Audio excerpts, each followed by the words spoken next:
আমরা আজকে papaya soap বানাবো উইথ রিয়েল পাপায়া। দেখো আমার কাছে কিন্তু রিয়েল পাপায়া রয়েছে, পেঁপে, যেটা আমি বাজার থেকে কিনে নিয়ে এসেছি, এবং এটা দিয়ে কিন্তু আজকে আমরা পাপায়া সোপ বানাবো।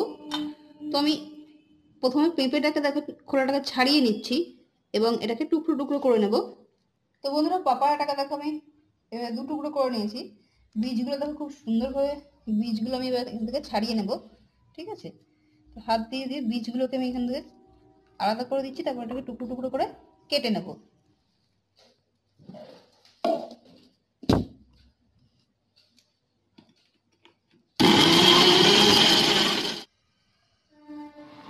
তো বন্ধুরা, আমরা যে সোপটা বানাচ্ছি সেটা হচ্ছে পাপায়া সোপ। তো দেখো আমাদের এখানে সোপ বেসটা কিন্তু লিকুইড ফর্মে চলে এসছে। এবার আমরা করবোটা যেটা, সেটা হচ্ছে এখানে আমাদের পাপায়া যে গ্রেভিটা আমরা বানিয়েছিলাম পাপায়াটাকে মেল্ট করে, তো সেই অরিজিনাল পাপায়ার গ্রেভি আমরা এখানে সোপ বেজের মধ্যে দিয়ে দেবো। ঠিক আছে, এটা কিন্তু অরিজিনাল পাপায়া।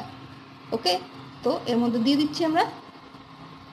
ওকে ওকে, এবং এটাকে খুব ভালোভাবে মেল্ট হতে দেবো আমরা। ওকে,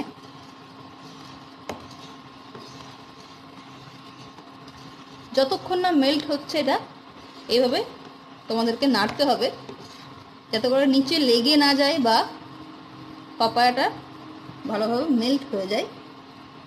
পাপায়ার কালারটাও কিন্তু আস্তে আস্তে সোপ বেসের মধ্যে চলে আসছে। দেখো ধীরে ধীরে পাপায়া কালারে কনভার্ট হয়ে যাচ্ছে। আর একটু দেব।